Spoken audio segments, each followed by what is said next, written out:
If you have fine, thin, curly hair, you are going to want to sit down for this routine. I have struggled with my curly hair for my entire life, and I feel like I finally got it down to a science. I have had very fine, soft, thin, curly hair since I was a child, and I could never figure out a routine that really worked for me. I have gone down the curly girl rabbit hole many, many times, and it was always just too much for my hair, too heavy, too crunchy, but I really do feel like I've gotten it figured out to the best it has ever been. And I actually feel more confident with my curls now than I do with my straight hair, which is not something I ever thought that I would say. I'm very slowly growing it out. If you have curly hair, you know how long the grow out process is because every curl takes twice as long as straight hair. I'm gonna take you through my routine step by step. This is gonna be a little bit more detailed than your standard curly hair routine because for fine, thin hair, we kind of need to tweak a few things. In my opinion, it is just as much about technique as it is about product. And the few little things I have tweaked along the way have been game changers. Without further ado, let's get into my routine. Let's talk products first. I always use a defining foam, not a mousse. This Pattern Beauty one is my holy grail, and a defining cream. That's it.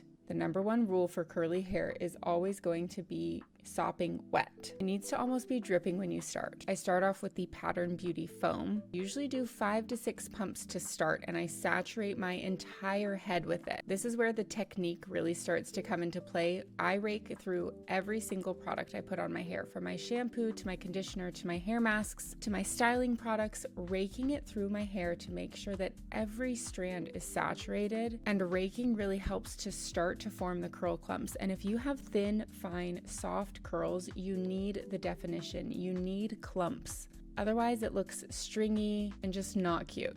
Next, I go in with a little bit of defining cream. This was honestly a little bit too much for me. I didn't use all of it. I wiped a lot off on my hands, but rub the product between your palms to really warm it up and make sure that you're going to get even distribution. Don't worry about the hair. It's a curly hair hazard.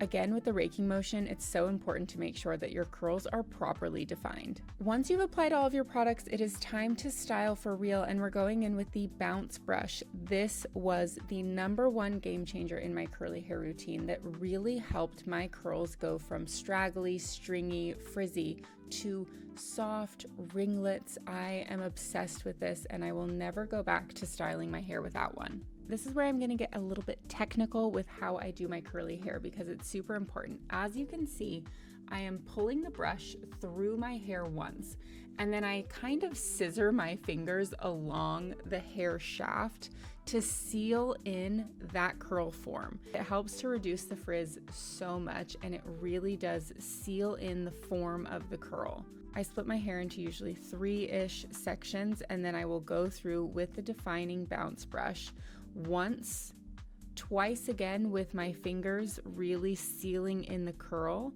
and then maybe one more time just to make sure I've got some good shape going.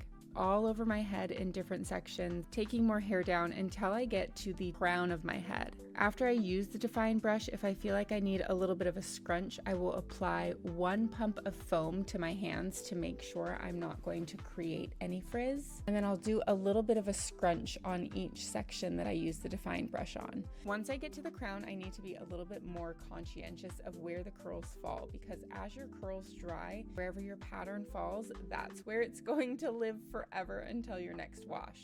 So as I do my front pieces, kind of make sure they're falling evenly so I don't have any weird curls going the wrong way. I will pull some of the curl sections away from my scalp as well to just help with some volume while it dries, and then I will plop for maybe 10 to 15 minutes, reduce some of that excess moisture, and then I air dry. At this point, my hair might be a little bit crunchy, nothing too crazy. I'll go in with an oil on my hands to help break up some of the product and the curl pattern and just give it a bit more movement. I have to be honest, when I filmed this video, I did use a little bit too much curl cream, and it was a little more hold than I'm used to, but it still turned out so beautiful.